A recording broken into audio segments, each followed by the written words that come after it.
Hey guys, welcome back into Legacy. So today we're going to be diving back into this good old book, and I'm going to discuss powers. So powers in this game are what are central to it. So if you're not aware of what Hero is what's called an effects-based system, where everything is driven by the powers. Weapons have powers, spells are powers, superhero powers are powers. So everything in this game is driven by the effect of the power. So if you want to develop a martial artist who has a killing strike, you develop the killing strike as a power. So let me get to the powers real quick. Boom. And we're going to look at a power. I'm going to try to find one that's just kind of simple. It's not too terribly complicated. Because, guys, these power descriptions can be really detailed. Here's a good one. Kind of short. Running. Okay, so let's say you're playing a superhero campaign and you want to build a character like Quicksilver. So you want to run really fast. So you're going to build a running power. So how do we do that? Well, the first thing you have to do is you're going to look at the power itself.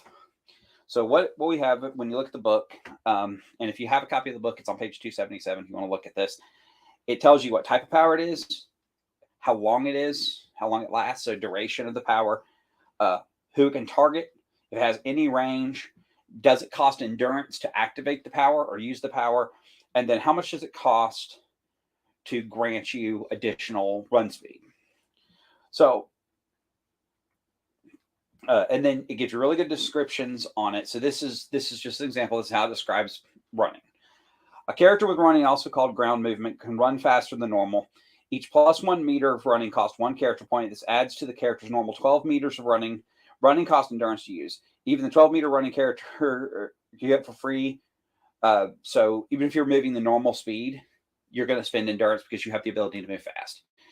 For general rules about movement, you got to check the non-combat maneuvers on page 155.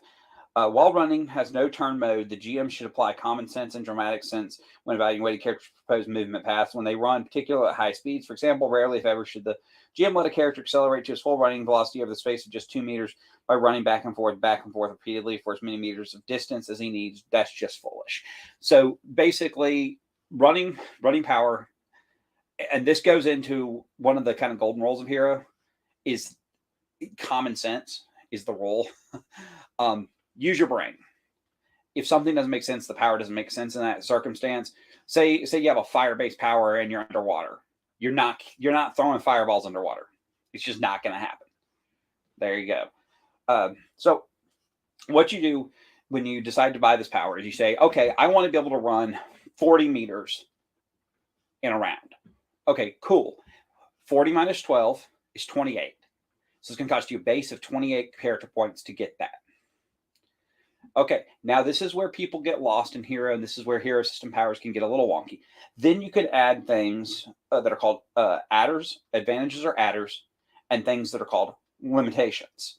So in this case, you can technically you can put any advantage you want on any power you want, as long as you can make sense of it and the GM approves it. But they give you good suggestions. So in this case, Mega Scale. So if you take Mega Scale, basically your character using Mega running can make an immediate 180-degree turn and head back the way you came regardless of deceleration. So basically on Mega Scale, you can run, say you have that 40 meters running. You could run 20 meters one way and then run another 20, immediately turn around and run 20 meters back. It doesn't give you a turn. It just allows you to turn around and come back. So it's Mega Scale. So it's really, and it gets into some different stuff here about how running works. It really, if you want to know the specifics of adders and everything, you kind of read the descriptions. And then you can do limitations. So the limitation it suggests on this is only on appropriate terrain. So like somebody with running may be only able to activate his running power if he's near an electric grid. For example, that's a limitation. So because electricity funnels his power. So he has to be able to be near like power lines or underground power cables. Makes sense, hopefully. what these things do, if you take adders and limitations, is they add to the base points in a multiplier of like typically in quarters. So 1/4, 1/2, 3/4. The more powerful the adder is, the higher the multiplier is going to be. Okay. Then you do what's called your limitations are the opposite of that. You're going to take limitations in typically 1/4 increments that are negative. So what you will do to take the total power. So say you take Megascale and I don't, without looking, let's say it's a 1/2 multiplier. So what you do is you take that 28 points, you times it by 1/2 and add that. So 28 by 1/2 is 14. So 28 plus 14 is 42. So now this power will now cost 42 points. Boom. Now you want to add the limitation. Oh, I want it to be on specific terrain where I have to be on a power grid or near a power source, electrical source. Okay, cool. That's a minus 1/2. So minus 1/2, again, 14. So 42 minus 14 brings it back down to 28 points. It literally is that simple to build a power. People look at this system and they see the math involved, and it starts to be daunting. Oh my God, that's a lot to think of. That's a lot to remember. And in some respects, it is. But guys, it's so versatile that it's not impossible to do. So you can take a power that's really good, like ablative armor, but make it only work against energy shots. Or you can take a power like killing attack with a limitation that you have to be armed for it to work. So basically take somebody like Wolverine. That's a great example. Wolverine has a killing attack, but the limitation on that power would be he has to be armed with his claws out to get it. There you go. And then, or you could give Wolverine regeneration and give him additional adders to that regeneration to make the regeneration more appropriate and faster. So, regeneration. Its cost is based on how much regeneration per, how your regeneration affects. So like Wolverine, let's say Wolverine takes 1 turn, post segment 12 turn, which basically what happens at the end of a turn in this game is anything that's called post segment 12 goes off prior to going to segment 1 of the next turn. It's like a cleanup step. My cigar's about to go out. Damn. So, but you can do all kinds of crazy things with it. Like you can take resurrection.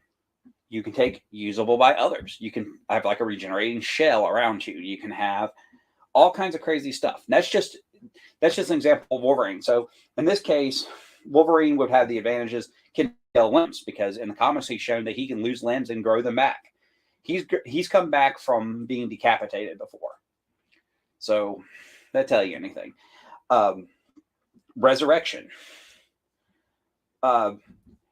In certain circumstances, you can grant that. He might technically have the power of resurrection. There's some questions on that based on comics.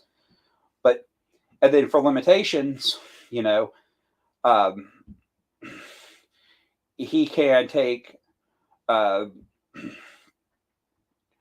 you take something like for him, actually his would be weird because he really doesn't have a lot of limitations. So he actually probably wouldn't take limitations, but that's just an example of a character in a comic taking a power. And like I said, depending on the setting you're in, so say you're playing Fantasy Hero, you could build a resurrection spell based on this power. So in that case, what you do is you do regeneration. How long does it take? Let's say it takes a day for resurrection and golf. So that's 4 points. Then you're going to give it the resurrection ability, usable by others, and then resurrection only. You just built a resurrection spell. Because that's literally how powers work. It's not complicated. This book has a lot of powers, the descriptions in them. If you want to know how resurrection and how regeneration itself works effectively, you got to read the actual description of the resurrection ability, the power. But guys, that's the basics of powers. Anyone who, if you watch this and you come across it and you say, man, powers are so complicated. They're not. They just seem complicated. Hopefully I made, that a lot more clear than mud. The next thing we're going to do, guys, because I don't think I'm really going to get too much into perks and complications. They're very similar to most other systems where you can get perks and complications. They do things like add contacts and things like that to your character.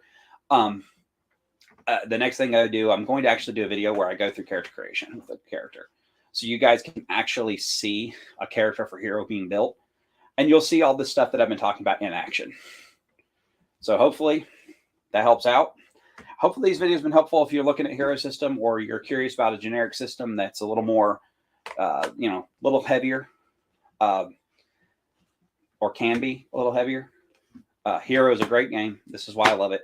And then the last video I'm going to do is I'm going to get into, the last couple of videos I'm going to do is I'm going to get into combat, how combat works. I've already kind of gone through how skills work. And that's really the meat of the system. So anyways, guys, thoughts, comments, questions, concerns are always welcome. Just follow our 3 rules: no fighting, no ad hominem, and just in general, don't leave me 2,000-word diatribes because I'm not going to read them. I don't read college papers anymore. Anyways, guys, appreciate it, you guys, and hope you guys keep having fun and hope to see you guys around the game table at some point.